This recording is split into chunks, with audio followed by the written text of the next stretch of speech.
I know that we have the recording started. Thank you to everyone joining us online from the public. Good morning, good morning. Today is May 21st, 2026. I would like to call this meeting to order at 8:40 a.m. Welcome to our May Borough Board meeting. And with that, we'll actually get straight into our roll call. CB1. Let's officially say it. CB2. CB3. CB4. She's here. Yeah, that's it. She just went to lecture. Okay, we'll come back for Leslie. CB5. CB6. Here, John Keller for Sandy McDade. Nice to see you, John. CB7. Kevin Reading, treasurer in for Alex Bell. Nice to see you again. Same here. CB8. Valerie Mason here. Wonderful to see you. CB9. Morning, Victor. Victor. CB10. CB11. Denver. Good morning, Adele. Morning. And CB12. Okay, and I'll go back to CB4. Leslie Bogosian Murphy Chair. Great, thank you for that. And we are also joined by Councilmember Maloney. Thank you for joining us this morning. And we are also joined by Abby from the Speaker's Office. I would also like to recognize Anthony Viola, Chair of CB12, is also present with us this morning. Good morning again, everyone. Yep. Mhm. All right, and so with that, I would like to, there's a motion on the floor to adopt the May 2026 Borough Board agenda. I move. Great, thank you, Anthony. Can I get a second? Second. Thank you. That was a second by Kevin. Next item on the agenda is the adoption of the April 2026 Borough Board minutes. Is there a motion on the floor to adopt the minutes? I so move. Thank you, Anthony. Is there a second? Second. Okay, second by Adem. Thank you. And so with that, we'll go straight into a report from our Deputy Manhattan Borough President.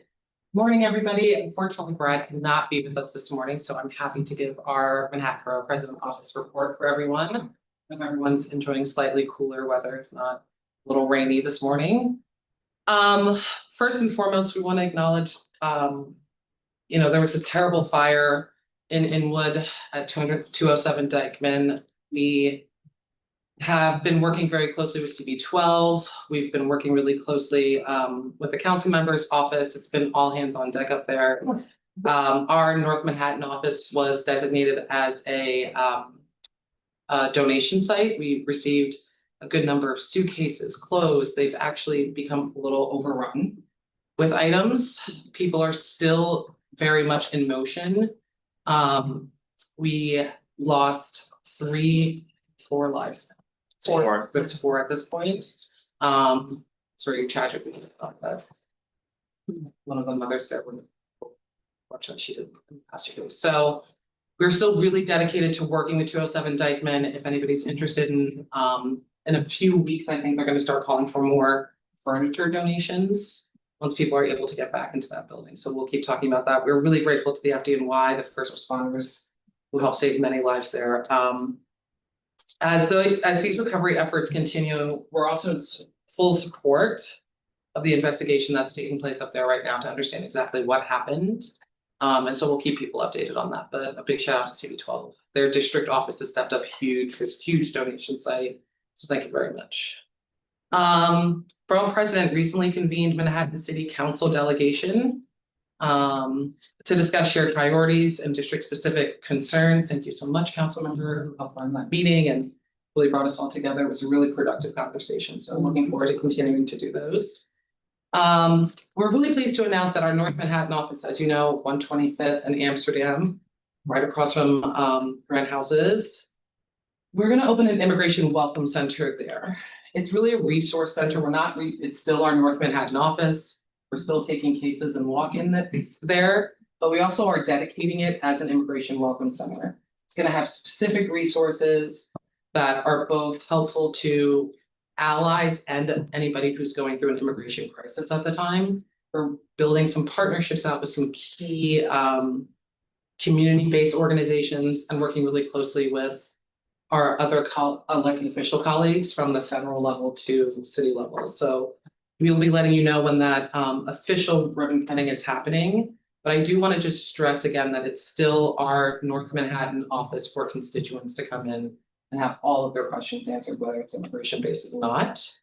An update on housing. Some of you are very familiar with this and have taken some action and submitted public comments. But our office also recently submitted public comments opposing a proposed HUD rule that would bar mixed status immigration households from accessing subsidized rental assistance. So this has been a big issue that's come up more. I'm happy to talk about it more if people have specific questions, but I know a few of the CBs also submitted some public comments on that. Thank you, 11 and 12 for that. We're going to continue advocating for policies that protect vulnerable residents and preserving housing access for all mixed immigration family households. So we'll continue to monitor that. Some exciting news. We are currently offering discretionary flash grants for up to $20,000. I think most of you have seen these. That application for those flash grants are really, they're community-based activities. So if there's something happening, if there's something that you think needs a little extra funding in your districts, please let us know. That application though is due June 1st. So I would recommend getting the applications in. Caroline, our budget director, would be happy to talk you through what these funds can be used for, how they work. I want to stress that these grants are reimbursement based. So we all know what that means. And any money that you've spent in this past fiscal year. So the money needs to, so you have to have your receipts in hand, you have to have all of that stuff ready. But you do have to get a general application in by June 1st. So if you are even thinking about something. Are you saying that a community board can do this? Or you Not saying a community organization? a community organization, not the board itself can apply. But if there's a group that you're working with, you think. That was. So it can't be a going away party for Dan? It cannot be that. It cannot be that. Or You're being recorded, it's not that. It's not. But if you are working with some of these community-based organizations, for example, some of the groups that have been helping us at 207 Dykeman will be applying for flash grants that will then go towards helping a lot of those residents. So just a shout out to think about doing that by June 1st. And if you have any questions, we can connect you with Caroline ASAP so that she can answer them for you. But June 1st, please, please, please. Our volunteer corps is still open. We are taking signups. If you are interested, if you have members who are interested, please, please, please, we really appreciate you pushing any of that information out. All that information is on our website, but if you need a direct link to the sign up, let us know. We're happy to share it around. I think we're a little over 500 at this point, so we're excited to see that keep growing, especially as we get towards the summer where we'll be doing a lot of volunteer-based activities. Community board appointments, what everybody wants to know about. Mariel, do you want to give an update? Next week, we will be getting all these letters out. Thank you all so much. You've been working so closely with Mariel and Porfirio and the entire CAU team. Your feedback has been very helpful. We have taken all of that feedback into account. Letters should be going out early next week. And when you say letters, you mean emails or is it emails and letters? Emails, Okay, emails, great. emails. Thank you. Thank you. Yes, don't go looking in your mail. That's not where it would be. We're also excited to announce that we're in partnership with Beta NYC to host a free public AI literacy workshop. That'll be happening next month, and it's going to be focused on residents sort of better understanding emerging technologies, AI tools, responsible AI tools. We've heard from a lot of, especially some of our older constituents around scamming concerns that they have about AI. So this is just one, I think, of many sort of workshops that we're going to be doing around AI literacy. So we'll keep you guys updated on that. And a few upcoming events that we're excited about. We have our Eid celebration that we're doing in partnership with Muslim Volunteers for New York. That'll be on May 26th. It'll be at the MNN studios, which are located on the west side in Midtown. 5:30 to 7:30. CAU will send this all out to you again. We have our Jewish Heritage Month celebration that will be happening here in the mezzanine. That'll be on May 28th. We are hosting that with the Comptroller's Office, UJA and JCRC, so we're very excited about those. We're gonna have a gallery exhibit posted outside here in this hallway. This is our gallery for those who haven't ever seen anything hung there. We are gonna do that in partnership with MoCA, which is the Museum of Chinese in America. And it's actually gonna be very cool. It's gonna be featuring a lot of old historic photographs and maps of Chinatown through the years in our celebration of AAPI month. That'll be up until the end of June, so that should be put up next week. And we're also gonna be doing our Pride Month kickoff at the Whitney Museum on June 5th from 1 to 5 p.m. And that'll be at the Whitney, just a big celebration. We're inviting everybody, so we hope to see you there. And the last thing is, some of you might remember we talked about our Borough Book Club. We had our first book, which was by Russell Shorto. And we will be hosting a conversation about that book at the New York Historical Society. We'll send that around as well. That'll be I think June 16th, yeah, is the date at New York Historical. So we'll send that around as a flyer as well for folks to take a look at. We're gonna also be doing a housing and tenant rights, know your rights workshop with Golis at the New York Public Library at Tompkins Square. So that's another thing that we're gonna be doing consistently, different pop-up locations throughout Manhattan, where we'll be doing, especially for older residents, some housing and tenant rights workshops. If you all have a location that you think would be good to host, please let us know. We're trying to sort of take our show on the road and head up every district, so let us know about that as we move forward. Anything else? Yes. Do you have a central calendar with all the events listed that we could link to? It's good to share individual flyers and social Yeah. media as we get closer, but it'd be kind of great if it was all in one spot. That we could say, check out this week's events or next week's events for the borough president, because this is way more events than I think many of us are used to for the last few years, let's just say. Yeah, So it would be really great to be able to support. that's great feedback, thank you. Yeah, we maintain a page on the website. Yeah, So we'll share that. Make sure it's up to date. Mhm. and then the individual flyers, we can always. Yeah, Send those out. yeah, but thank you, that's a good point. We'll share that around as well. Thank you. Any other questions for the deputy borough president? That's our report for them, so thank you all. Great, thank you. Seeing none, I would like to recognize that we've been joined by Tammy Meltzer, Chair of CB1. Good morning, President. Good morning. We've also been joined by Bradley, Chair of CB5. Morning. And I also noted online that we've been joined by Adam Bernstein from Councilmember Encarnacion's office. Good morning. Thank you for joining us. All right, with that, we'll move on to our next agenda item, which is reports from our New York City council members. Councilmember, what do you have? Pressure, we're the other night, That's why you get bonus points. right. Okay, that's. The New York City Council has been very focused on the budget. So as we all know and saw in the news, we got an executive budget back from the mayor's office and had a full briefing yesterday, and we're doing another one tomorrow. The good news is the new proposal does not include property taxes, which was something that the council had pushed really firmly against as a non-starter. So the budget does not rely on increasing our property taxes to close the gap. And it also does not drain our rainy day fund, which were two things that the council was very firmly against. It does rely pretty heavily on state allocations that are still a big question mark while we wait for that state budget to come out. As well as the 500 million in revenues from a pied-à-terre tax that details haven't been finalized exactly.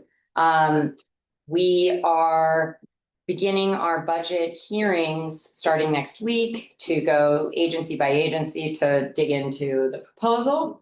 And relevant to Manhattan, we are going to be digging into the decision to switch away from Manhattan Youth, the after school program, and know that that's a huge concern in Community Board 8 and Community Board 6 and Community Board 1. All right, lots of community boards. And actually, I don't think 2 or 3 necessarily know yet.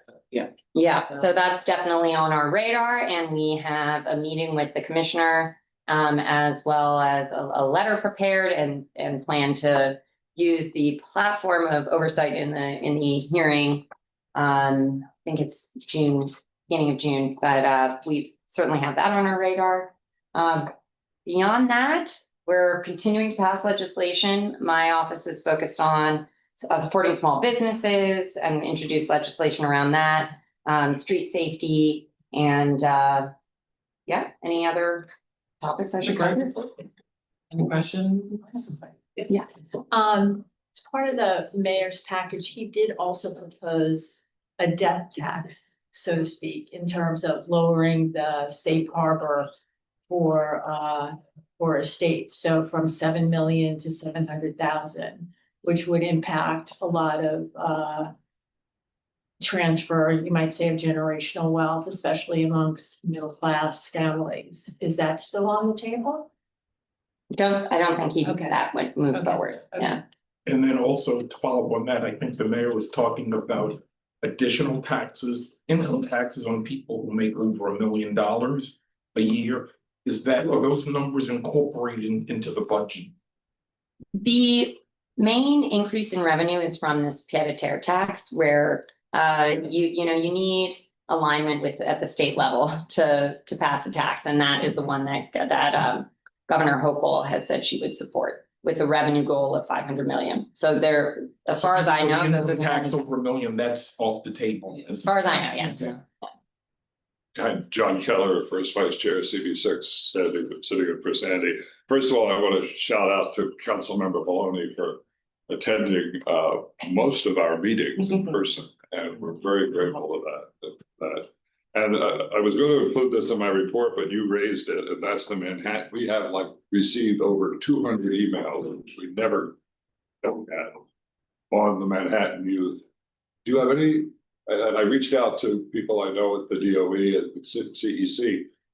Do we know what's going on there? What's happening? So our office also received 200 emails, if not more, More. on the Manhattan Youth issue. We did.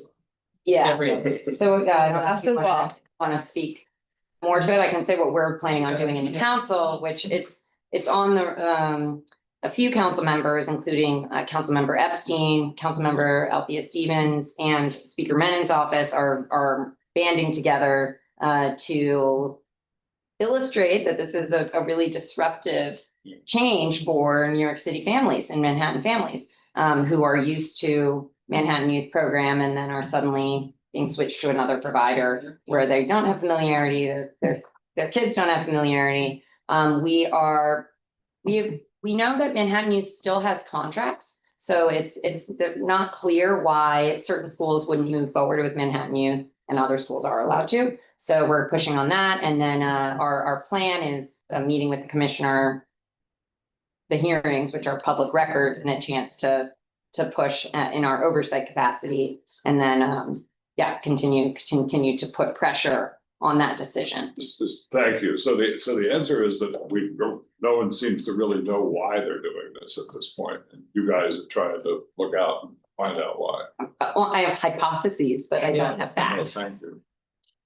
I just want to tag to that. I think one of my concerns was some of the schools actually got no provider for after school programming. That's an even bigger issue overall, because you've had a company providing successful programming, and instead of finding a way to partner, if the city had come back and said there's not enough money to do a sole site here, why didn't they look to combine, especially for middle schoolers who can walk from point A to point B? So that affects almost all of us in Manhattan because middle schools are open.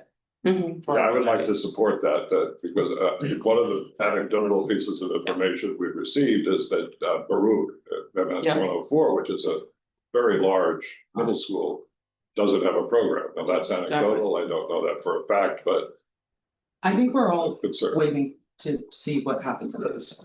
Yeah. I think we all have similar thoughts and questions, and I think they're preparing right now to explain to everybody how this decision was made, where it came from, motivation, and then what ultimately is the plan. It just doesn't seem like there's a And fully since functional Manhattan is physically located in CB1, we're doing a resolution tonight okay. on it. But it's, you know, for us, it's less about Manhattan being in my district.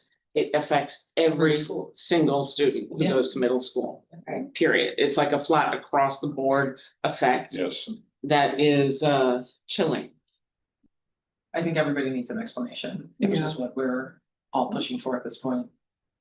And I think that I think we all understand the importance of it throughout Manhattan. And people are activated, obviously, as well, so. We'll see, we'll keep you updated on what we hear. Yeah, and so just maybe just to close on that, we're obviously closely following it, and we'll, figure out what's going on and get those answers. Just wanting to check, sorry. Oh, go just ahead. one note, so the meeting that's being held next week won't be open for public testimony, but the meeting on June 10th is accepting testimony. So, you can submit, like, you can apply online to make a verbal statement, as well as you can email a written statement, that will be shared at the June 10th meeting. So, we're really encouraging, as many parents, everybody who sends us emails and wants to be heard to write in those testimonies as well. And that's a city that's being council sponsored hearing. by, Yeah. that's being sponsored by the speaker's office or by. Oh, just it's a city council hearing. Thank you. Yes. That's very Can you helpful, thank maybe you. send us something that we put Yeah. out a newsletter every week so that we Yes. can, because Yeah. I said last night at our meeting that we would put up something on our website about how to submit comments, et cetera. because Yes, a lot of we'll send that people- over. We'd love to do that. So It's Abby, I'll follow education up with you hearing. and then I can share it with her. That'd be great. Great, thank you. Any final questions for the council member? Thank you for coming. Yes, thank you.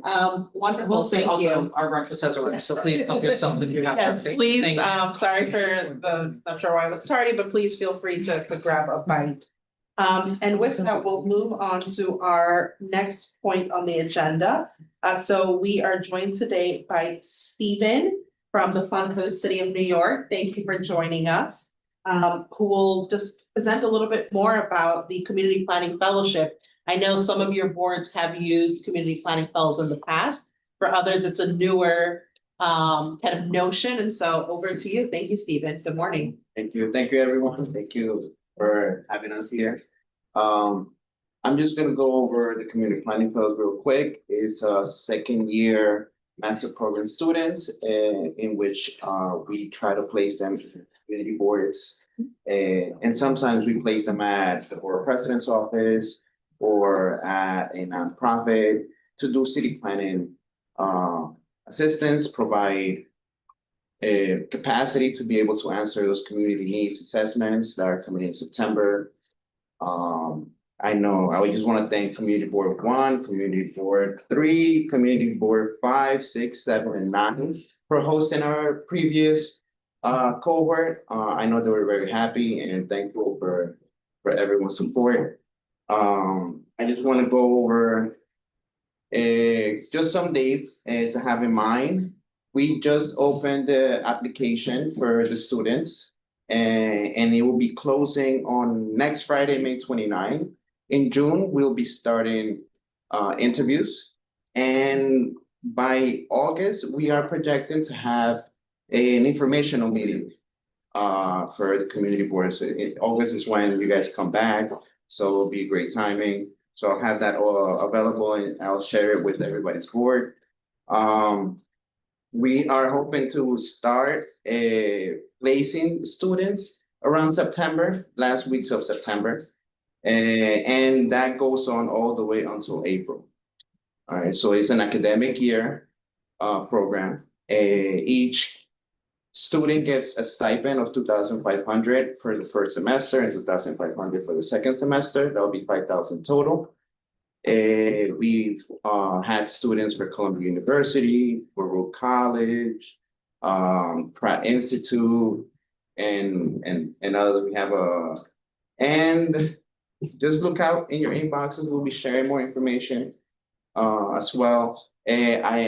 Some brochures were passed out. I do work directly with Dr. Aldrin Rafael Bonilla, and we do a lot of work at the Funds for the City. These are two of the programs I am in charge as well. So it's going to be the Sloan Public Service Awards and the Sloan Awards for Excellence in Teaching Science and Mathematics. These are awards that are nomination driven. So take a look at the brochures, learn a little bit about them. If you know anyone in your life, in your network that deserves recognition, feel free to nominate them. So I'll just be around for any questions. Thank you, Stephen. And again, like it's, we'll acknowledge you in a moment, but I know some of the community boards have partaken in this. And I know for some community boards, it's a little bit of a newer, not familiar with it. So maybe after Anthony's question, if you want to share like very briefly, a little bit about what some of your projects have been to kind of give a sense to others. Anthony, please. Yeah, so what is the process for a community board to have a fellow? Like So applications are gonna open during the summer. for the boards? For the boards. Okay. With that, each community board gets to propose two project proposals. Which are meant to provide the fellow the experience on either advocacy or city planning issues, whether it be open streets or whether it be public bathrooms or architecture design in New York City. We have students that are doing urban planning, architecture, urban design, public administration. We just opened it to public health as well. For those who are in public health, they'll be doing research, but also taking a look at the health project that they're doing in a city planner point of view. So we have alumni like Ahmed Tijani, which is the commissioner for the Department of Buildings. So he just became, he was DEP, so. But yeah, it's application, 2 projects, up to 2 fellows per community board max. So you could do, but the one thing that we do have to stress is that district managers have to put in the application. So you just so everyone knows. By September 1st, I think, or October. Yes, yeah, we're hoping to have the application, the deadline by August. So we could start placing them by September, but it's on the table, we'll see. And we'll stay in touch. And so as soon as that application goes live, I'll make sure that you all receive that link and can put that, kind of put in an application for that. If it's okay, if there are maybe 1 or 2 of you who would like to maybe share a little bit about your experience. Go ahead, Bradley. Yeah, I mean, we've had a great experience with our fellows for the past few years, at least since I've been chair. This past year, we had 2 fellows and they both did a version of an open space study. So we had one who looked at our POPs in our district and kind of did an evaluation of those, sort of how they were performing in a bunch of different ways. And then we had one who did a study related to open space around MSMX and different ways that could be implemented. And then the year before, actually, the bathroom initiative that I brought here a few times, we had a fellow who did kind of a survey of our public bathrooms on a number of different axes, from cleanliness and sort of availability, but also what does the staffing look like, and do they get chairs, and that kind of like, are they able to sit? So it was very interesting. They did a presentation. I forget the ones this year, the last one, it was our like January meeting, I think, if you all want to take a look at it. And I'd be happy also to share, if it's helpful, the applications that we put in, just as like a reference for what that looks like.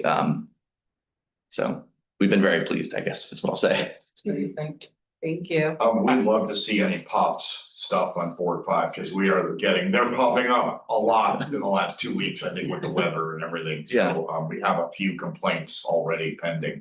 Great, yeah. I can't say enough fantastic things about this program. We've used them for several years. I will say the timing is a little rough for applications. That's the only downside, because we all go on vacations July and August, and you have to have your stuff ready to be able to have it submitted. It's usually September, the first week in September, I completely understand why you'd want to pull it back a little bit more, so you have more time on the fund for the city of New York to do it, but I think that perhaps then if you can find a way that community boards can submit before June 30th or July 1 to not conflict with the community board schedules, that'd be really helpful, because I know one year we got caught. We just ran out of bandwidth. Yeah. But on that note, we have had we had a pop study done one year. We did zoning FAR capacity based under the new City of Yes. And other things to understand. We've done so many different, we did visibility projects. It's really been an incredible way to augment some of the land use questions and needs and explanations, or audits that you wish that you could have had. The POPs audit I found incredibly helpful. Not throwing shade, Borough President Scott Stringer had done a full POPs audit in the island. And then we were able to follow up after that a couple of years later, which was really helpful to see who's in compliance, who wasn't. And there's just so many things that could be done. So I'll shut my mouth because I can brag a lot. Great, thank you, Tammy. Victor? Yeah, CB9 had the pleasure of having a fellow this year, and he did something on housing, affordable housing and supportive housing, looking at the impact in our district in particular and oversaturation. It was fantastic. He came to several meetings, he met with some community leaders as well, and shed a light. And we were pushing back against a supportive housing building in the district and used some of the facts and figures that he provided for us. And he was great, really great. Yeah, I'll echo that from Community Board 6. Wonderful. Thank you. So again, once that information is ready and available, I'll make sure that you receive it as well as the district managers, and encourage you to engage with one another if you're thinking about submitting an application for the fellowship. Thank you so much, Stephen, for Yeah, being please, here. those who have submitted before, please feel free to share successful applications out. That could be really helpful. To Tammy's point, in the next few weeks for people to start really thinking about what project they're going to propose. You could also go to our website at fcny.org. You could find examples of previous projects that fellows have done. And I believe the bathroom. It's a good start, though. Great, no, thank you. All right, so we'll now go on to our community board chair reports. Again, breakfast is here, so please feel free to step away and grab a bite. We were joined, okay, now I see you. So we're also joined, just for the purpose of the minutes, we're joined by Andrea, Chair of CB3 Online, and Marquise Harrison, Chair of CB10 Online. Thank you for being here this morning. All right, so with that, we will start with CB1. No, you're not ready? don't we do 5? It's May. Doesn't it start with 5? It's a different. It's the borough president. I don't have enough coffee to be ready yet. I apologize. But we can come back to you. If you don't mind, I would love if you return. Apologies. We can come back. We can. Can we start in town to CB12 then? If that's okay? Yeah, no problem. Wow, we really Wow. did the reverse, the reverse Uno card. I'm good. I'm down with it. I'm happy. Yeah, Paul and I had to deal with. Sorry, Anthony. Thank you. Good morning, everyone. So I'll just start by thanking the Borough President's Office and Deputy Borough President on what she was discussing with respect to the Inwood fire that occurred 2 weeks ago in my district. You covered a lot of ground there, so I won't, belabor those points. The only thing I would add with respect to the donations, yes, CB12 is also a donation site in addition to the Borough President's Office of Town. And one thing that it seems the families need the most at this current juncture are luggage, things that they can use to help transport items, because they are moving around a lot at this time. The building is not stable, so they can't access it for long periods. They can go in to get items, but they can't inhabit it. Another incident that occurred in my district last week is falling debris on the Trans Manhattan Expressway. It forced part of the George Washington Bridge to close overnight. Apparently the issue is a result of the changing temperatures over the season, the use of salt over the winter. They have done some precautionary netting, they removed other debris that was loose. And they're going to, or they already had included it in the capital plan 26 to 35. But in the meantime, everything seems to be okay, but we're working very closely with the Port Authority to make sure that, there's no fatal incidents that occur moving forward. The board is planning a lot of events. This Saturday, we're actually doing a Mother's Day event at a restaurant in our district called Bocaditos. We're really excited to do this. We haven't done an event like this previously, but we really think it's important to acknowledge and recognize the mothers in our district. We have our interns starting June 1st. I think I had mentioned in a previous report that we have 2 interns from City College starting, and one will be focused on outreach, the other will be focused on policy. Looking at things like our resource directory, putting together a January to December manual of all the things that the board needs to do, just so this way we have an off-the-shelf resource for those things. So stay tuned on more updates to that. Last week, Monday, we met as an executive committee to review our bylaws with respect to latenesses. I think that was previously discussed by other boards. After several months of discussing it, we've decided to put a definition around what it means to be late to a meeting, and what it means to attend a substantial portion of a meeting, which was a phrase that was in our bylaws but had no definition. Now it does. So that will be going before our full board next Tuesday. And then our executive committee also passed a resolution on the rent guidelines board proposal.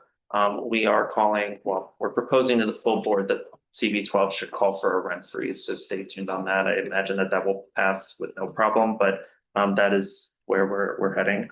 The last thing I was asked to bring up to the borough board by our executive committee is travel expenses of board members. It sounds like there is some interest to revisit this. There is a permission, whether it's the charter or our bylaws, that allows for CB funding to be used to reimburse members for reasonable travel expenses like Omni, like paying for the $3 to use on the subways. We're a pretty long district and we oftentimes have our meetings on the lower part of our district. So it's mostly coming from our Inwood colleagues who have to travel 4 to 5 train stops or more to get to our meetings. I don't know if other boards reimburse travel expenses. We have not done this in the past, so raising that to see if offline anyone wants to talk about that further.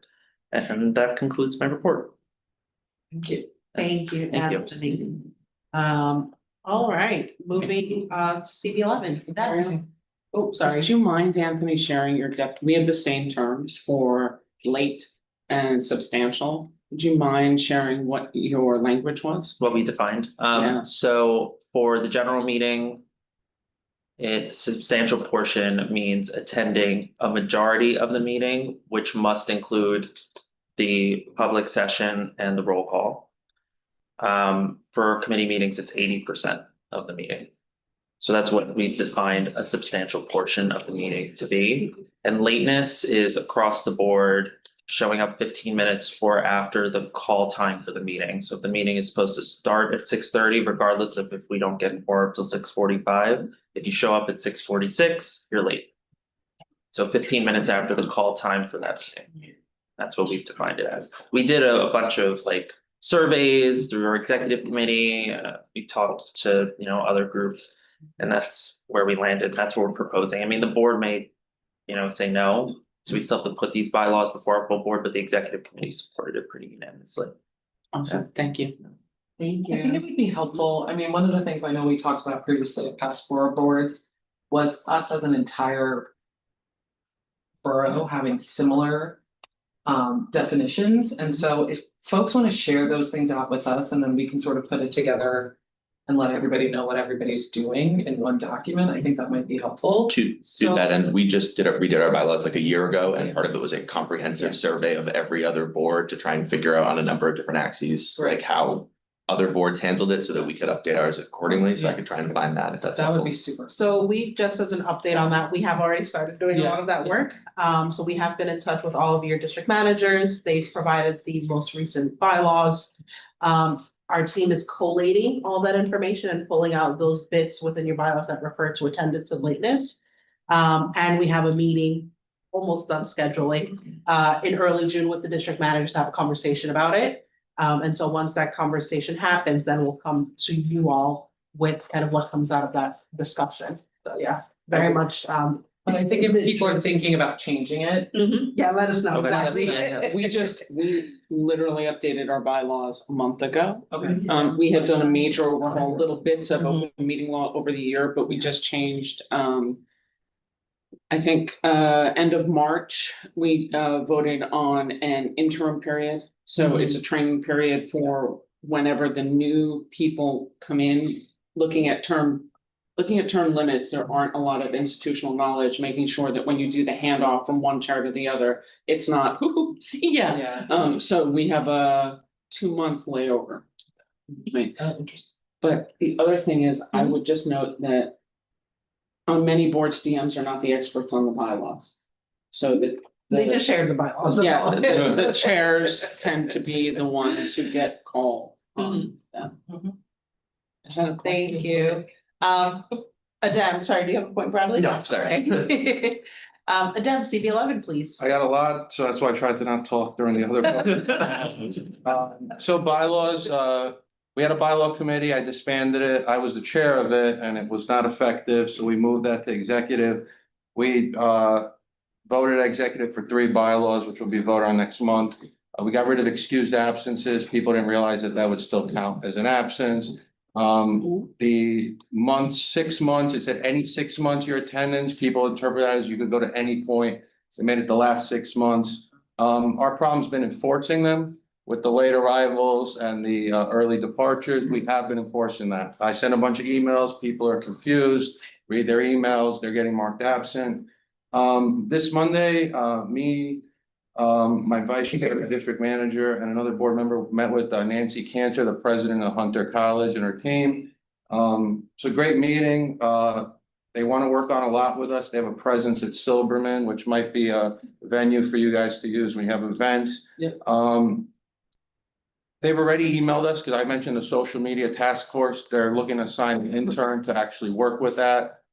Start helping us with our social media, storytelling. One of the things I brought up is there's a lot of, it's the same people with the same information, giving it to the same people. So how do we reach out and get stories told from the people who are not usually heard? I started my constituent hours the last 2 weeks, 3 to 6. I'm at the board office on Friday. I've been welcoming my members to come help me. It's actually been a success. I thought the first few times there would be no one, but people have come, and I'm happy that I've been able to already start helping them pretty quickly with the things they've brought up and referring them to the necessary committees. And then there's a thing I want to get into quickly, but before I do, you might all want to be aware, and some of you might be, the new deputy speaker of the city council, Natasha Williams from Queens District 27, had introduced a bill in 2024 to term limit district managers to 4 years. But now that she's the deputy speaker, she seems to have wants to keep this going, is I think gonna have a hearing. I don't know when the hearing is yet. I plan on attending that with my district manager and seeing any other members who want to attend. I just think this is yet another way to strip community boards of the power they have. It's not an elected position. I've never heard of this in my life. So I'm gonna go testify to that. And Is that even legal? It's an employee, city employee. Well, it's a bill. I'm learning that bills Making a don't law. have to seem that legal. We have our state electeds looking to make, and I'll say this carefully. There's a bill to give an exception to one small business in our neighborhood, the 200-foot rule from a house of worship. I think it's a dated rule. Some people may have a different opinion. We passed 4 letters of support for bills for our local electeds, with the hopes that we could start writing our own bills, which I already wrote one that I'm going to introduce, because we shouldn't be passing bills to help one business So if the rule's dated, let's look at it, and I've come up with ideas. I understand that every board has different challenges with that. And then the last thing I want to talk about is just the initiatives the mayor is taking in East Harlem, which are wonderful, but with absolutely no collaboration with the community board. And I'll just reference a few. The public grocery at La Marqueta, that's been announced. The Friends of La Marqueta, the board itself did not know about this. They literally found out when the public found out.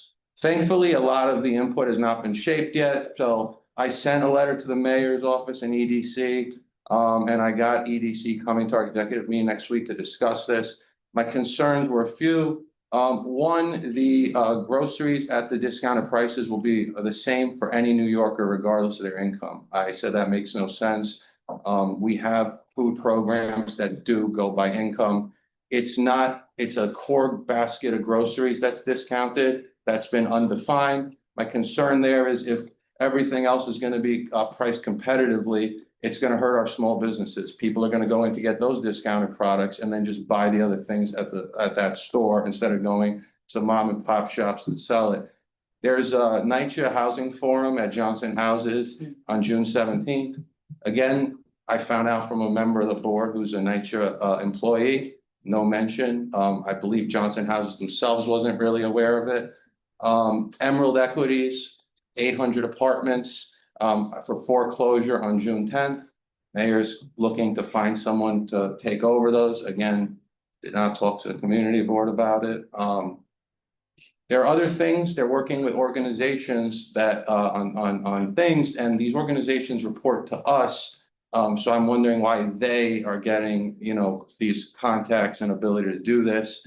And then my last thing is the Second Avenue subway. Apparently the task force on the board is taking the lead with it, which I'm proud of. We have the MTA coming in every month. We're grilling them. There was an asbestos exceedance near its school where demolition was happening. I expressed major concerns with how they were planning to do that. First time, they clearly was a money thing. They must have realized that was a bad answer. Next meeting, they came and said it was structural integrity, which was proven that could not necessarily be true. While it's a state thing, I think the impacts are on the city, specifically that area. And so I would like the electeds and the citywide electeds to be more involved in that process with helping. And I'd like to piggyback and talk to Community Board 8 and see, because the slogan, and I'll end with this, of the MTA has been lessons learned from phase one. And I asked the signage for your small businesses, which I believe is intentionally being done bad, so we don't talk about other things. I asked if our signage now is as good as the signage you guys ended with, which if lessons were learned, that would be the minimum. And they said no. So it's. They answered your question. Well, they can't help it. I walked there, I took 35 pictures and we had a slideshow. So it's just, it's ridiculous. We'll be meeting in the summer. It's a task force. I did that intentionally instead of making a committee because we don't necessarily need a quorum. So as long as they're working, we're gonna be meeting. So that's it for me. Thank you. Thank you, Adam, and heard on kind of, the need for stronger engagement with the mayor's office. I know some of you have also shared similar things. Just so you are aware, last month we did have Ovi from the Office of Mass Engagement come and introduce himself to the district manager. So last month we had the district managers in person, the borough service cabinet. My understanding is that they're still kind of staffing up that office, and so it's still one person for the entire borough.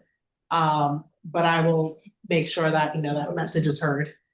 So thank you for that update. But also what they did express it to the DM, that they are planning to reach out to every community board and meet. So I think they've started, but they haven't started finished. slowly, but they're still staffing up, so. Exactly. Keep us updated. Yes. We will. Thank you. And then we're now gonna move online to Marquise for CB10. Hi, good morning, everyone. Sorry I couldn't be there at this time. So I just give a few updates, things that Community Board 10 is working on or things that took place this past month. We had the commissioner of the health department come to our meeting and give a presentation, and also a few questions from the community.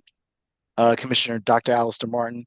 Dr. Martin shared with us a lot of the updates in regards to just overall health in our community, and particularly there was a focus and a lot of questions on Legionnaires and some of the responses of the Department of Health. Of We obviously had, Harlem had its outbreak last year.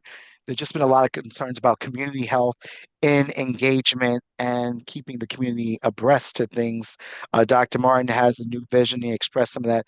Clearly had a very frank conversation with the community. I think many of the community members were very happy to hear from him directly. And so we look forward to partnering with him and hopefully having less of those problems and issues in our community. Some of the other things that we also had going on now was that we're trying to come up and develop with new standards around street co-naming.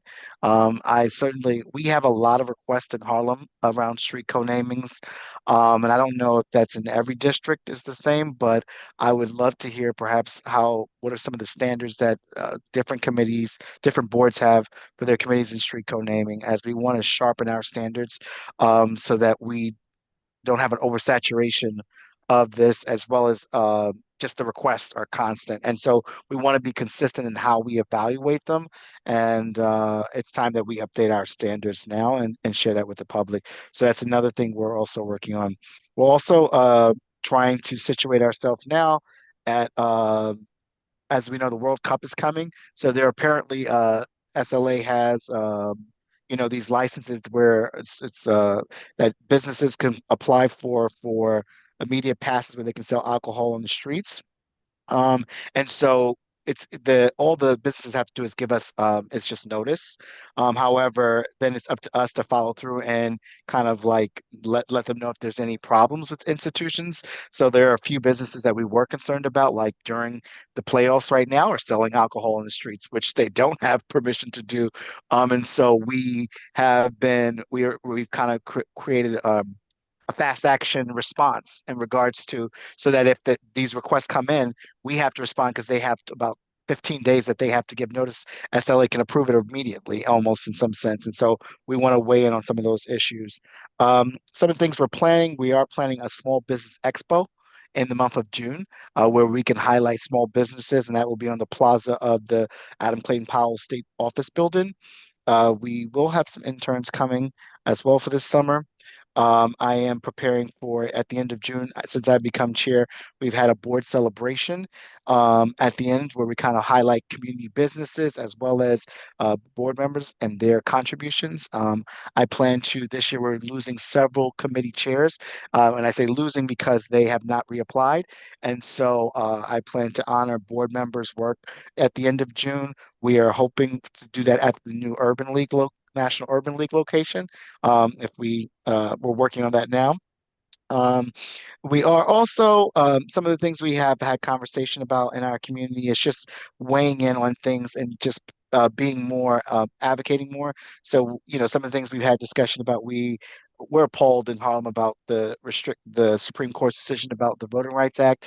And so we are going to pass a resolution this month in just regards calling on our elected officials to kind of do more, our federal elected officials to do more or all they can to protect voting rights. And we think this is assault on democracy. And so we are going to use our voice and our advocacy to do so. We are also in the midst of hiring a new assistant DM. So we are hoping by next month, maybe I'll be able to share with you that person. And I I think that's all I have right now. Oh, the other thing is that, with attendance is that we have several board members who are constantly late. And our bylaws only talk to kind of his absences. And so we need to kind of sharpen our bylaws into when people leave early, if they're only there for 1/4 of the meeting, does that really count? Where for attendance? So I would love to know what some of you, because some of the language we don't even have that some of you all have in regards to partial attendance and so on and so forth. So we need to sharpen our language as we're trying to be just consistent with everyone in regards to enforcement of attendance. And so I'll leave it there. Thank you, Marquise, for that update. Thank you for that. Okay. Quickly and then. we Yeah, have Stevie quickly, Knight. Marquise, and this is Valerie Mason from AID. We do not pass on any street renamings. Our policy is we are not in favor of any of them. We take the position that we have so many residents that are worthy of a street naming that we would have 10 names on every corner and still not be honoring enough well-deserving New Yorkers for their efforts. So we leave that to the hands of the council members to, if you want a street rename, you can go lobby one of them and they can take it from there, but we do not pass on any of those. So Marquise, I sent you. Quickly, so. I sent you our link. We're a little bit more flexible, but you can imagine with all the historic districts down here, so many famous people and actors and others have come to us to rename streets for famous whatever. We're really strict, very strict.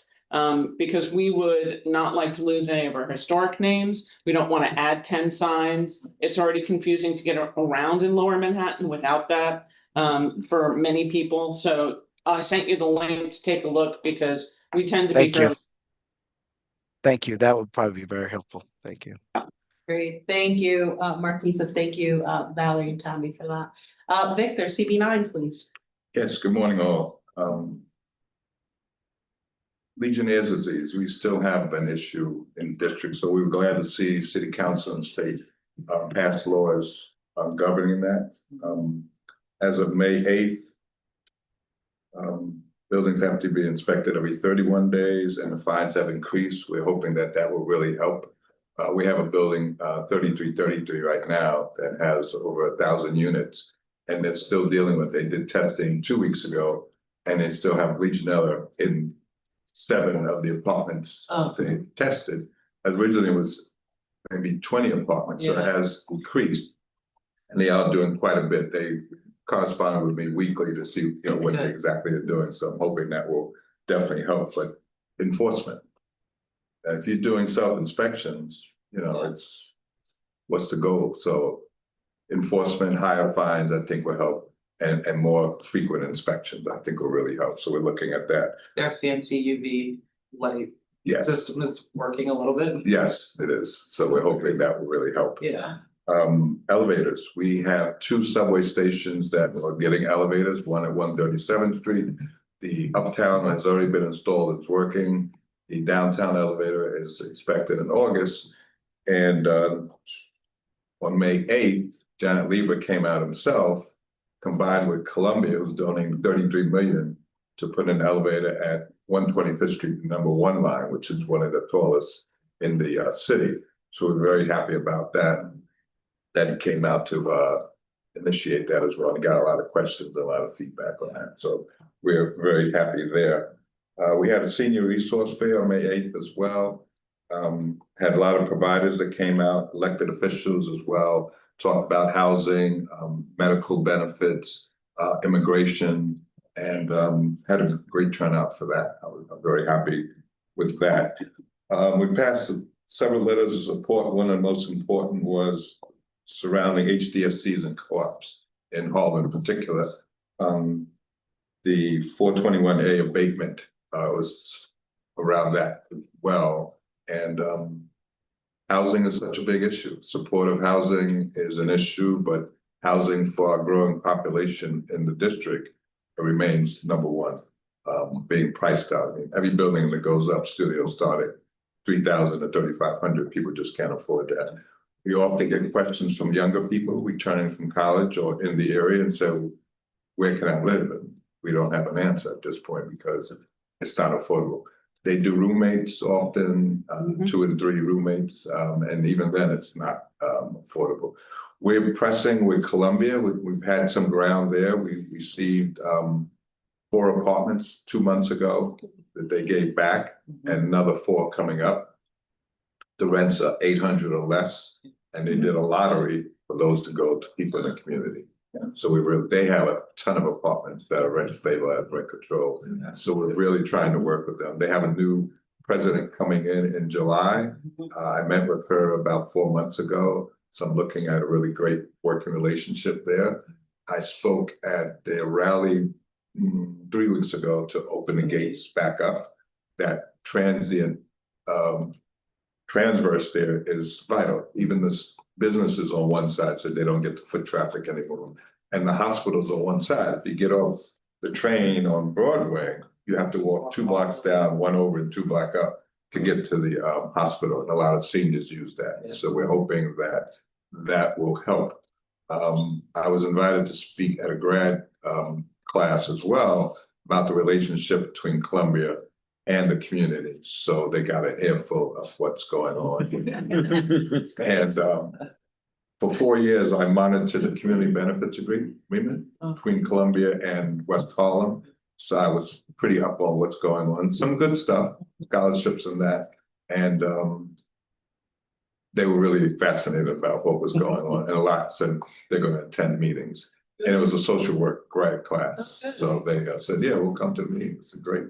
We need alliance from everybody. So that was good as there.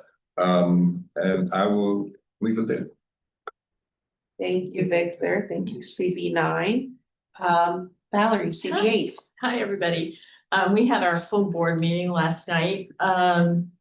And it got so much going on. It's all over the place. So first I'll start with Roosevelt Island, which has been in the midst of I want to say a crisis, really, both in terms of transportation to the island with the changing of the M and the F.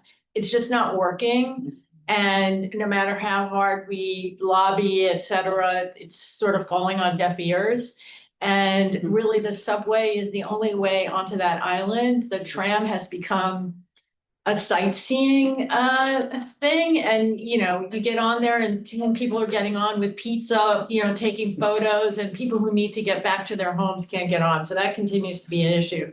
But then we have this steam plant demolition issue, which I don't want to go into the whole thing, but essentially after 8 years of neglect by REOC and the state, now it's transferred back to the city of New York. They declared an emergency to try to tear it down with no real outreach to the community, et cetera, et cetera. And we've been working really closely with the community and with the electeds to try to get some answers from DOB, et cetera, the speaker's office, Liz Kruger, everybody has been united. And this, I think it was last week, it's been declared not an emergency anymore. So yeah, so now we're back to the usual asbestos abatement, and we're trying to get a community advisory group together and see how that can work. But I just want to commend the citizens on the island, because there's apparently a lot of architects who live on that island and engineers, and they have been leading the charge and really critically analyzing everything that's coming out of DOB and HPD. I think much to the chagrin of everybody else. So we are watching that very closely. Secondly, we have been seeing a tremendous number of air right transfers since City of Yes. And especially we have a lot of landmarks in our district, and we are watching these air rights leapfrog from, you know, 79th and Park to or 80th and Park to 79th Street on Lexington, with the creation of a super tall. And it's all being done piecemeal, and we're not really getting the proper opportunity to evaluate these transfers. The process is pretty much bifurcated, and you're supposed to see the maintenance agreement if it's a transfer by a not-for-profit, to see the maintenance agreement and see how to make sure that the transfer is being done in conjunction with the maintenance of their build. And we're not seeing it. We're seeing parts of it, and to make the decisions that they're asking us to make in terms of passing on these transfers, we really don't feel that the information is transparent enough for us to really make a decision. And we're going to be writing a letter to landmarks, et cetera, just to talk about what we've been seeing, because quite frankly, we've made some inconsistent decisions on this. But when we passed this piece of City of Yes, we said we were only agreeing to this in terms of, we wanted to see what the use was going to be with the building with air rights. We wanted affordable housing in the building that it was being transferred to. That's not happening. And we're back where we were before, but people are really taking advantage of this law and not really using it for the purpose it was intended. I mean, we have, private single-family homes that are reaping tremendous benefits by transferring these rights. And, so we're looking at that very closely. We just distributed a sanitation survey to all of our residents to get feedback on what they feel they're getting vis-a-vis sanitation, whether their streets are getting cleaned, they can comment on anything. So we're looking forward to see what people are saying about sanitation in their neighborhood. And then I just wanted to alert everybody to a zoning development and housing committee meeting we're having on May 26th, which is about the future of NYCHA housing, understanding 3 core strategies for repair and maintenance. And we're going to be having a panel discussion with representatives from NYCHA and Goddard Riverside and the City Housing Trust to talk about the conversions that may or may not be happening. We have one that's very hot in our neighborhood up at the Stanley Isaacs Homes Residences. And so may not seem like a likely topic out of CB8, but we are very attuned to it. And I think it's going to be very interesting. We are also monitoring with great interest things that are happening at CB7 on the redesign of 72nd Street, which we are expecting when they finally get to us to have major community opposition to the redesign of East 72nd Street. I put on my other hat for a second where I'm the president of the East 72nd Street Neighborhood Association. And I can tell you, we are going to vehemently oppose that. There's no need for a redesign. We don't understand where it's coming from. And we know that West Side is upset too. We don't appreciate the fact that we are being pitted against each other so that the West Side goes first to put more pressure on the East Side to be in favor of this. Quite frankly, we've got a huge park between us, so we don't really see what one has to do with the other. But at least from the East Side, we think it's totally unnecessary. We have a pair of bike lanes that were put in 10 years ago to talk about crosstown, so we don't see the point there. I'll end by saying we have our art fair on June 6th. Everyone is invited to come up. We have over 100. I love that art fair. It's really great. We have music, we have over 100 artists, and we try to get local artists to show their work. And it's just, hopefully the weather holds out. It usually does, but you never know. But it's a great event, and we invite everybody to join us. So that's the report from Thank you, Valerie. Thank you. Okay, sure. Yeah. Yeah, I was gonna say Yeah, exactly thank that, like for any events, yours, but for any of your CBs, obviously, I'm on most of your newsletters. But obviously, still helpful to share with one another, and you also have each other's email addresses as well. I will do that. To share with one another. Thank you. Kevin. Hi, Kevin Reevy, Board Treasurer, and for Alex Bell, who's the Board Chair. So I have 4 items to talk about. The first is piggybacking off of what Valerie said about the DOT redesign of 72nd Street from Central Park to Riverside Boulevard, and then adding bike lanes, which adds bike lanes on the north side of 72nd Street, and then going down to Riverside Boulevard and 68th Street. So we actually have DOT coming to our board meeting on Tuesday, June 2nd, to give a full presentation. I know they gave a presentation last Tuesday to our transportation committee. It was a pretty contentious meeting, and which is an understatement. But I know Gail Brewer has been going around. She actually was in my building. I live on Riverside and 65th Street. So she was in our building, and we had about 70 of our residents in the building who attended, and it was pretty contentious, but most of us, including myself, are opposed to this for the obvious reasons. I won't get into it. I don't want to relitigate it here.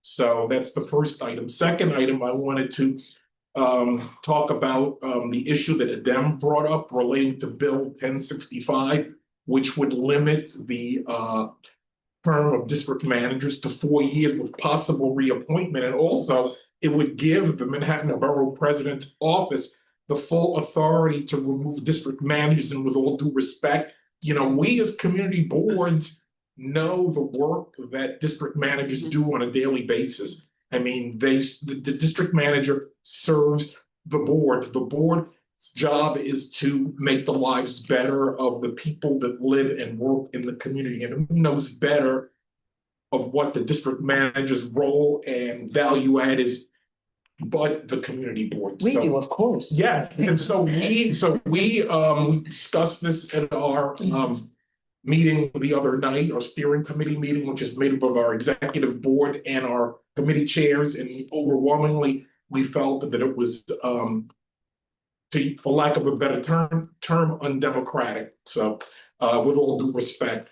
Secondly, staffing. So we've had high turnover of staffing at Community Board 7. And so I just want to give a shout out to Jessie Nieves, who all know, who has been doing a bang up job. She's been a one-woman show. She's a 20-year veteran of the city and of CB7. And she started out as a community coordinator and moved up. And so we appointed her as district manager recently, and she's been doing a bang up job, but she's a one-woman show. And going back to Bill 1065, that bill would, I think, hurt our ability to attract and retain talent, because if you know you're going to be here 4 years, you may not want to apply for the job. So we're not going to get the best and the brightest and the most hardworking. So that's our concern.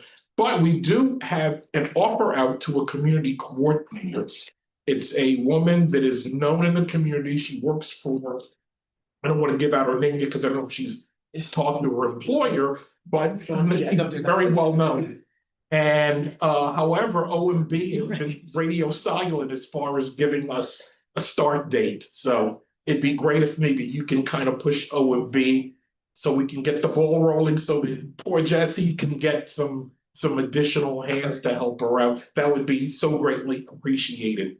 Third item is, and thank you for the update on the new board appointments, because June 16th, we are planning an onboarding for new board members, just to meet and greet and socialize with existing board members. So when we reconvene in September, they're not walking into a room and not knowing anyone. So, and then the fourth item is the DOT item, which, as I said, is presenting to our full board on June 2nd. So that's my full report. Thank you. Thank you, Kevin. We'll follow up on the OMB stuff with you. Just a note, because you talked about new board member orientation.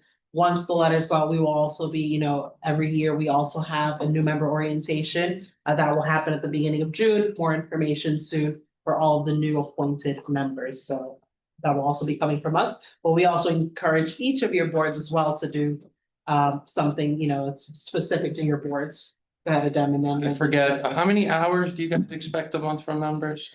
So what we said on the interview is 16 to 20? to 20 hours. Thank you. Mariel said 16 to 20. I Very heard. clearly at the top, In bottom, in the person. middle. I'm thinking that's I why can't some go to the people bottom. dropped out, I'm just saying. And she told them it was okay to drop if they couldn't commit to it. Yeah. So very clear in the interviews that. Thank they- you. Seriously, round of applause. Yes, thank you. Poor Mary will shut we you know. up from the.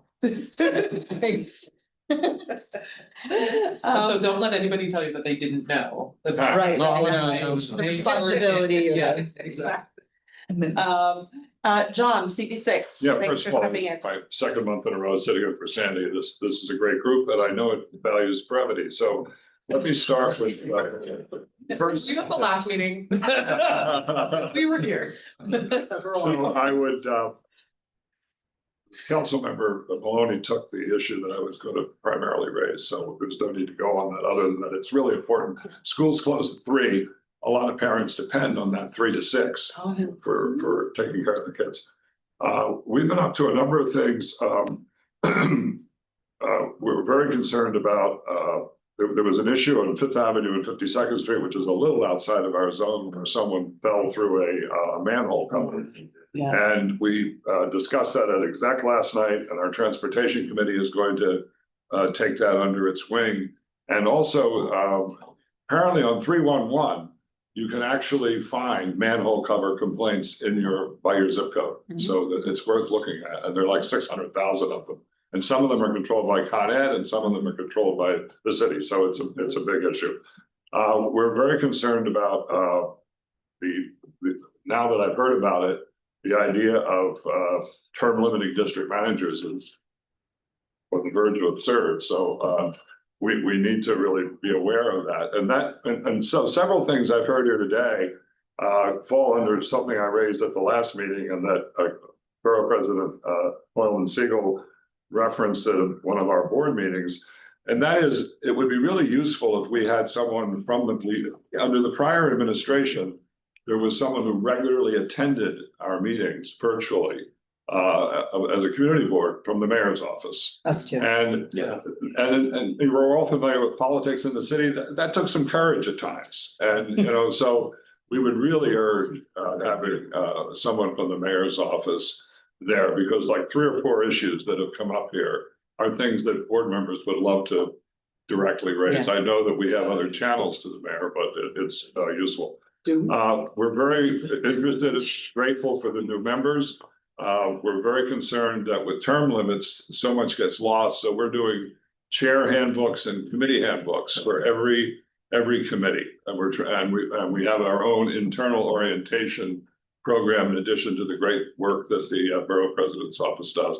And the final thing is we came out with a new, which I won't go into the details, but it's about 20 pages long, email policy for our board.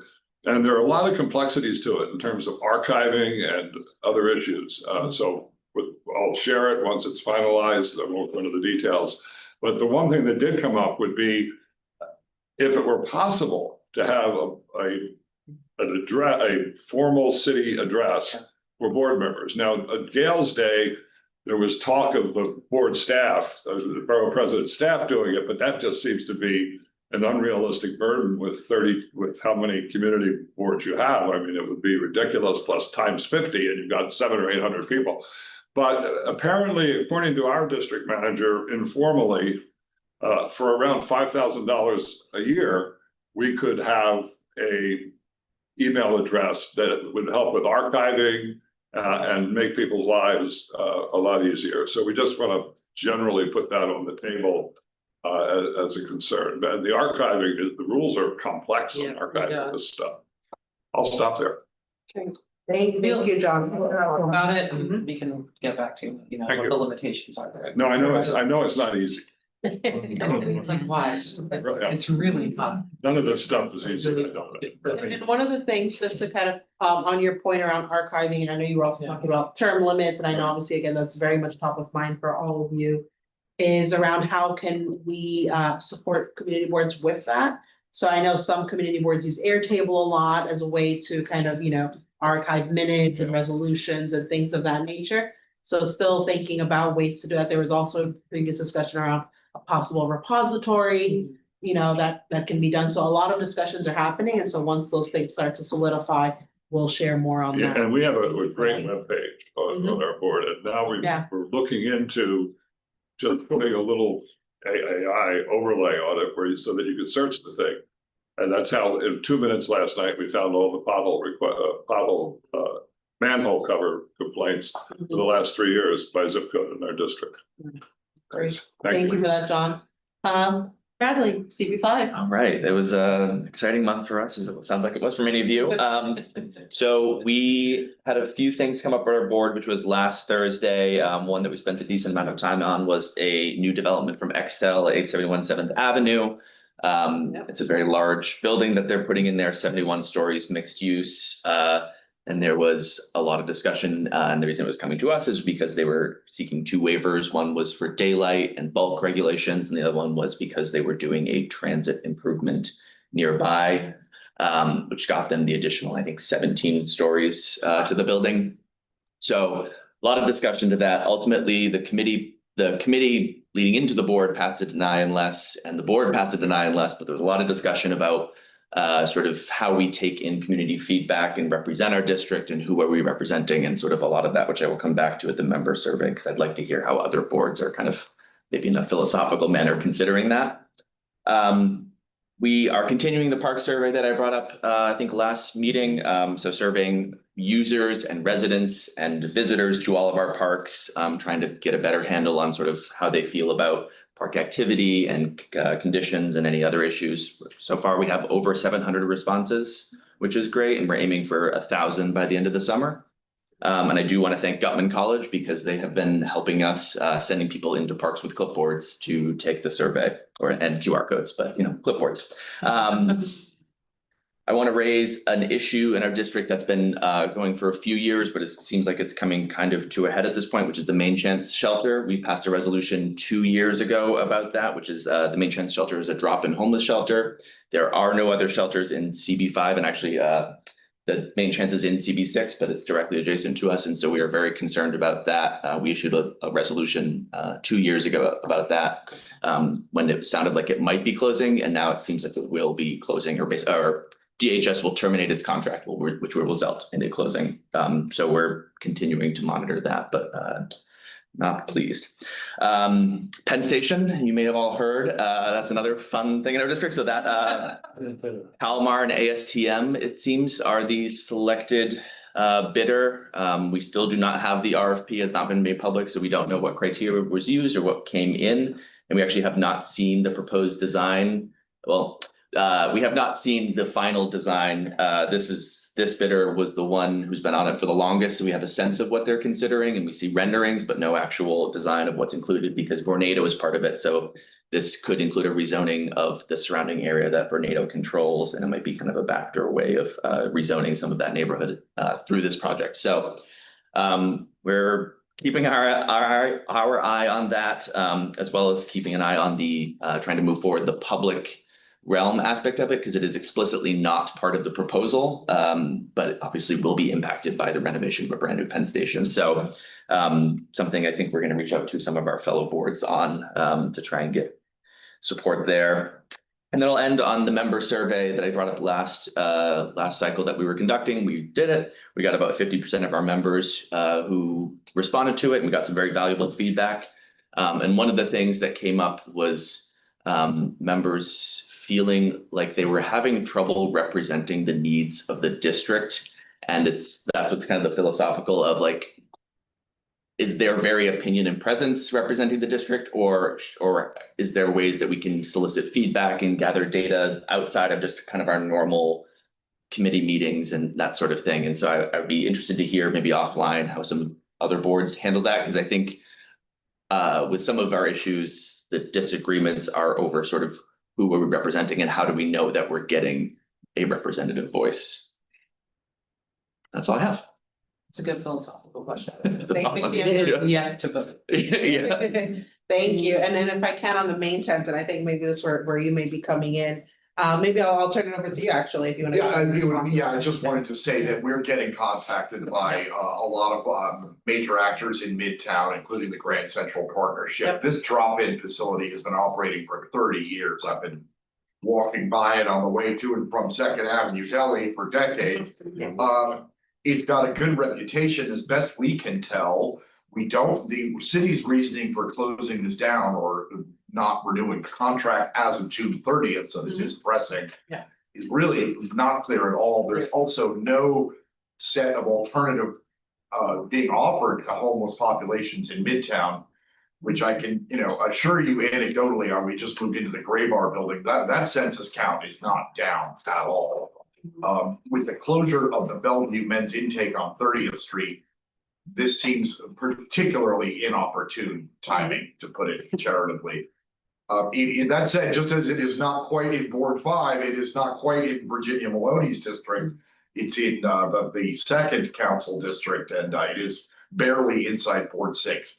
But there's a lot of different factors at play here, and really we don't have good reasoning as to why this stayed closed, and we'd love to get some kind of concerted action going to try to get this contract renewed again. I know Councilmember Brewer has been quite concerned about it as well.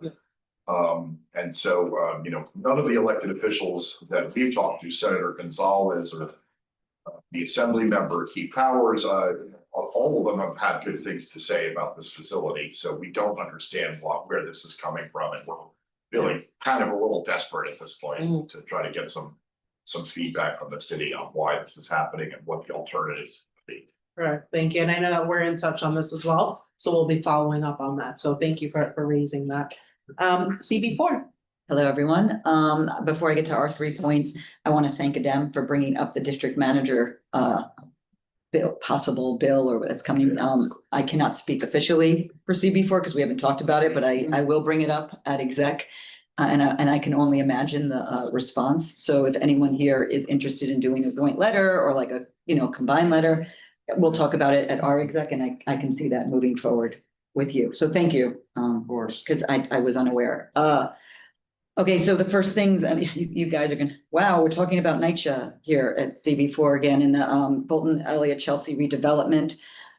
Just to remind everyone, we have 2 campuses going under a rad pack conversion, the section 9 and 8. And of course, the reason why this is so contentious is it's full demo, or just about full demo, so that's why. But the update on that is, and we're talking about meeting with the mayor's office and representatives, and actually thanks to Jonah and the borough president's office, you connected us with the mayor's office, Reed Jordan, who is in the mayor's office of housing and planning. I believe he's in charge of the whole NYCHA portfolio for the new administration. So we had a very, myself, our district manager and our chair of Chelsea Land Use met with him. And we just wanted to get a feel of what the mayor's office was feeling for these rad packs, because we don't really know yet. He's just in office a few months. So we did have an introduction to his line of thinking, and he made it clear that the mayor's office wants to see this move forward in no uncertain terms. He said, this is the future of the rad pack conversions, and this is what the mayor believes in, and this is what this administration believes in. So it was actually a point of a little bit of a clarity for us, because it's been such a contentious issue with a lot of, outside arguments. We made it clear to the mayor's office, and we didn't do a huge deep dive, but we definitely had considerations that we wanted to put to the forefront. But the biggest one is that we thought the mayor's office should be front facing on this project, and any NYCHA project, really, redevelopment, but that they need to come to the table here and speak to, and talk about this particular issue, because it's kind of leaving us, the community board, as the ones that are fielding questions and arguments. And I don't know if we're equipped to do it, but we don't have the authority to do that. So if the mayor's office could do that, as we said to him, that would really help, we think, the situation a lot. And I know, Devin, we should connect him with you too, because I know you guys are having, right, an issue. So if we can, maybe Reed can also, yeah, you're welcome. The second thing is, so Hudson Yards, it's that little development over on the that little village.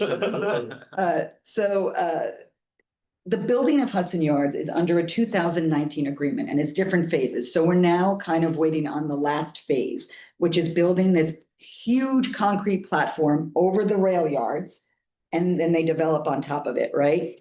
So this was part of the 2019 agreement. Now the developer is asking for public bond financing for much of this. And that is, I don't know if it's a surprise, maybe no surprise to us. And though that is an ongoing, now renegotiation, I guess, or we think it is. What is distressing us is that the community benefits that were part of this huge agreement is now they want to finance publicly. What a shock, right? The public benefit is always the last thing to get developed in these huge developments, right? And now that we're there, they're like, well, we can't afford it. Or we can't, I'm not, that's not the quote, obviously. I'm just saying that's kind of like, well, where we're going. So a few of our members just the other day had a meeting with IBO to talk about this. And I'm glad the speaker's office is here, because we're definitely going to count on our new council member and the speaker's office to weigh in heavily on this and hopefully understand that, we need some power on this one to not put it to the public money, to do this. But specifically, and obviously we're talking about affordability, this is the affordable housing part of it, of course, and all that stuff. The one thing that kind of triggered a red flag in my mind, we were talking in that meeting with IBO, is they're supposed to also build a school that they're trying to get now switch over to public. And when we talked to IBO, they said, well, now we have to reassess based on numbers if a school is warranted here. So as you can see, slowly but surely, the community benefits points of agreement are getting chipped away. And I said, no, a school is being built here. This was part of the agreement. Well, we have to see now if it's going to be on the public dollar. We have to go to school construction. Anyway, that's what we're very concerned about, as you can imagine. Yeah. So we don't want to go back in that black hole. And the third thing is a little lighter, maybe not actually. And I should have asked the council member when she was here, but the mayor recently floated a cut in the budget to PEP officers. Those are the park enforcement officers. That is something in our district needs statement is at the top of our list of asks. I think there's less than a dozen for all of the second lower part of Manhattan. And these 12, I think it's not even, I think it's like 6 or something. And these guys and gals, these people go around to all the different parks. And we said, you can't have just a few PEP officers for all your parks. And so we consistently ask that we get more of a budget for more PEP officers. So now that the mayor floated, he wants to cut PEP officers by 1/3 in the city was extremely, extremely concerning to us. So, that's, I just wanted to red flag it for people if that was also a concern in your district. And the other thing, I don't know if you guys are talk about this, fence height for parks. Oh, yeah. Yeah, hello. So we have written no less than 4 letters. We've written a 5th letter now because we're having a new park being built.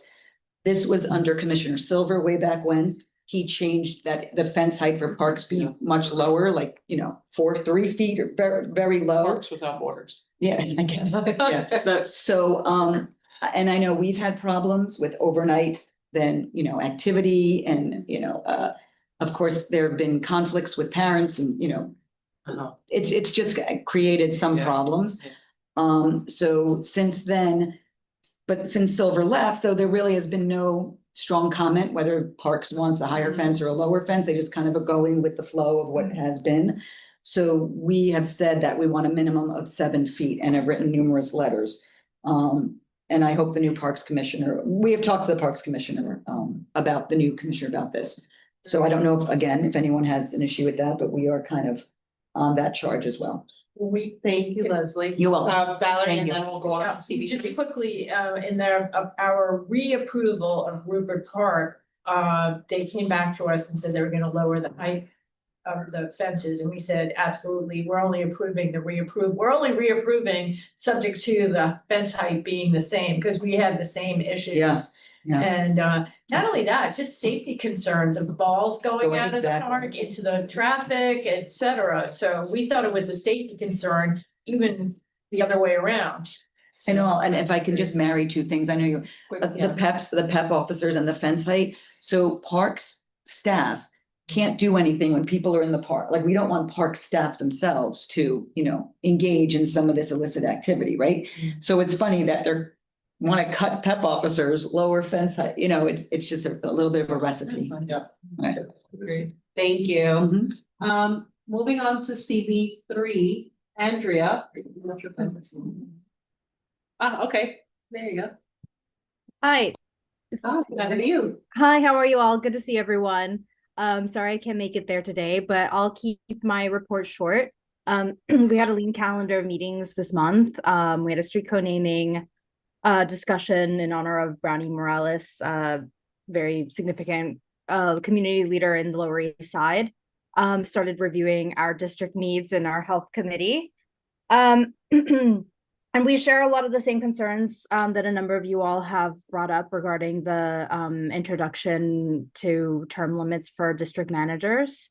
So thank you all for bringing that up, and definitely would encourage others to discuss that in your boards, and also come and testify at the hearings, which I believe are scheduled for next month. I wanted to flag one other situation that I'm not sure if I heard anyone else working with or dealing with. What we got a lot of felt a little sideswiped regarding FIFA open container waivers for the World Cup.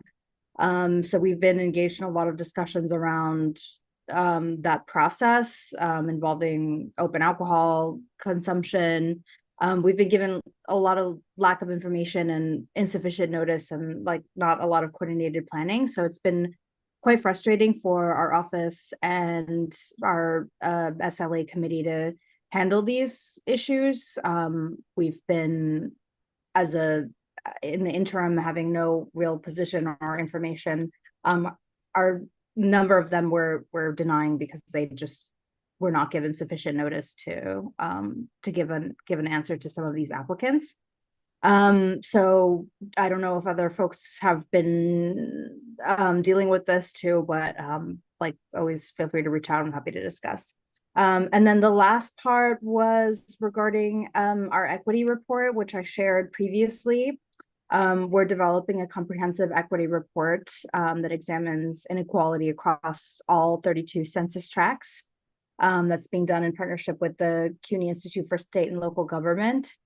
So we're looking at inequality across housing, economic security, health, seniors, environment, language access.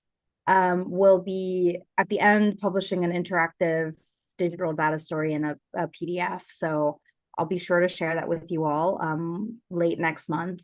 They should be coming before our executive committee and full board to finalize and be ready with that. So we're excited about that. We think it'll be great for moving, just addressing our advocacy in general and having a more of an equity forward approach. So that's it. Thanks, everyone. Thank you for your report. We do not have Valerie here or a representative from CB2.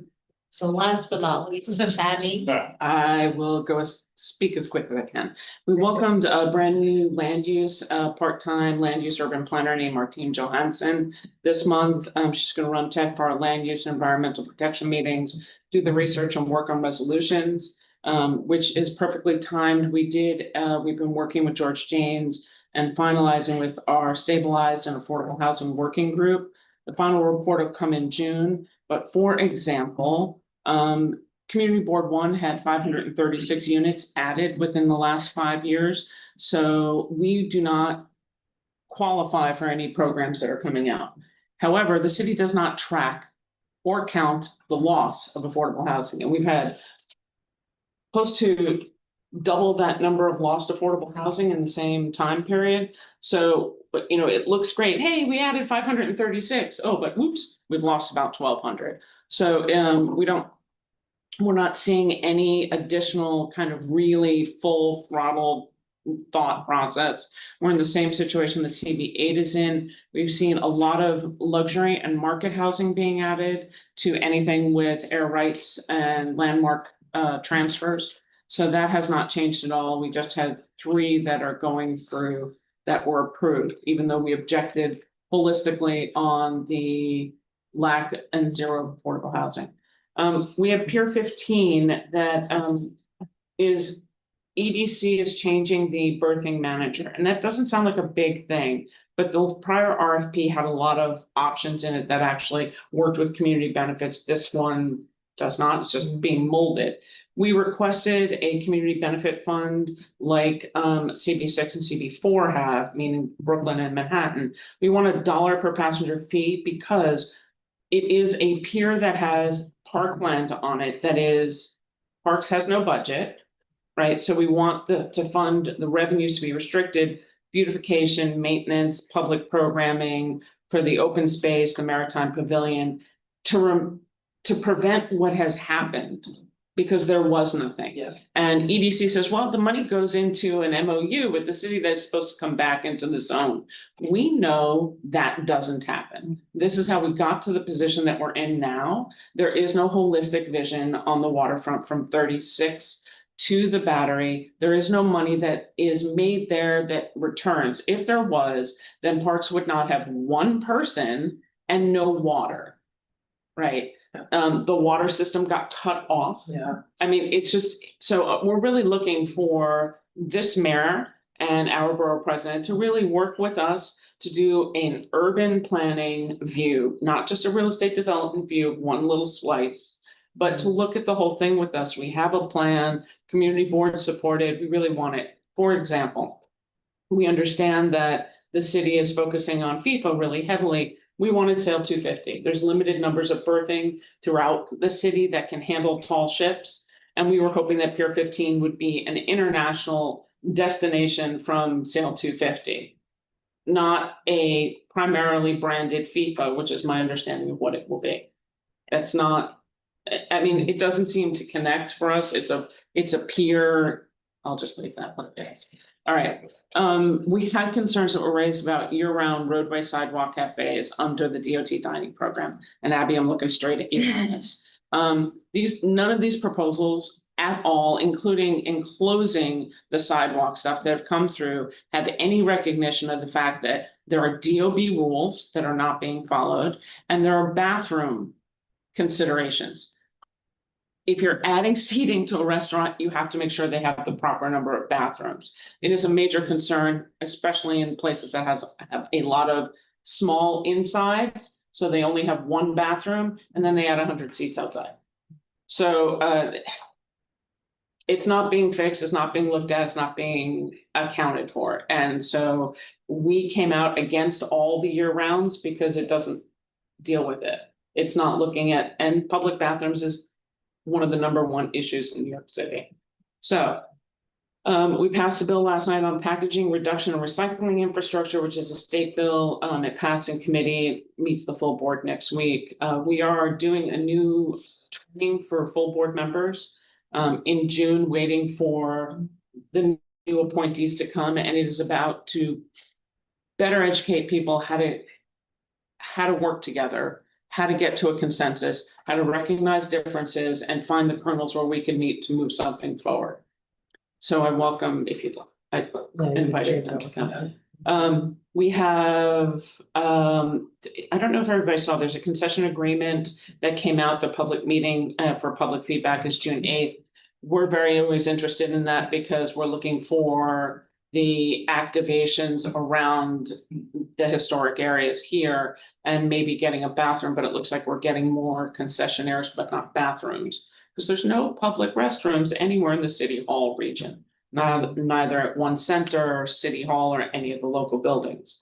And then 2 things quickly, we've been getting a ton of complaints from the communities that have large scale projects. Construction projects for dust mitigation, health impacts. This goes for the Battery Park City Resiliency Project, which is on the west side, and it went with same kind of concerns were raised around the Borough-based jail because there are vulnerable communities in Chinatown. It's been a very large discussion. Chinatown also has Chinatown Connections, which will have more construction over that way. We have a presentation tonight, so it's like one of those, we're looking forward to that being done. But how many construction projects can you do around a vulnerable community and not say, gee, maybe we should stage this differently? And in Battery Park City, it's just, I'll say it's bumpy. It needs some help with getting information out. And lastly, the Port Authority and 5 World Trade. We haven't heard anything else. They've been very silent. They did do a leadership meeting to add another memorial into a public park, which is Liberty Park. We explained that a leadership meeting is a briefing that's supposed to come before you get to the board to explain to the board what you're doing. And they said they have no requirement to come to the board because it's private property. We have a long-standing resolution. We do not want any more memorials added because you can't trip in Lower Manhattan without finding a memorial somewhere. And this was a public park that was supposed to be designated as a quiet and place away from memorials. And it just seems like it's become at every point, more memorials put in, because they don't, the Port Authority said it is very difficult for them to try and work with their tenants who have to go through board review and design. So I find, again, this goes back to the public always being put at the bottom of the consideration list. And this goes from everything from an MOU that we would, doesn't work for housing. It doesn't work for Pier 15. You know, why can't we get a $1 fee that goes to a community benefit fund to help the waterfront, to retain the money? We know Parks has been cut. Yeah. It's not gonna kill a tourist. Yeah, and EDC says, no, those only work at marine terminals. Right. Oh. I'm like, but this is a commercial venture with tour boats going in and out. $1 fee, you know, to make sure that the parkland that's on there is not negatively impacted, that there's community programming. We can talk to you about, we negotiated that very hard for years with Manhattan Cruise. Tour. Yeah, we put it into our resolution with EDC and because we know the other mechanisms don't work. This is the only mechanism that works to support maintaining, and the waterfront needs a lot of work. I'm not even talking infrastructure, but it needs work. I mean, we have one parks person, and they have no water. So, you know, you can't tell me that the money goes into the general fund and there's an MOU that's supposed to come back to the water. We already know we don't have PEPs, we don't have gardeners. Yeah.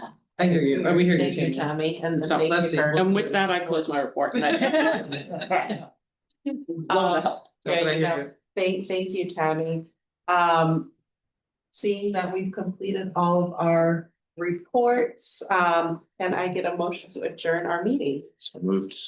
Okay, is there a second? Second. Okay, meeting is adjourned at 10:26 a.m. Thank you, everyone. Thank you, everybody online. Yeah. Thank you, everybody.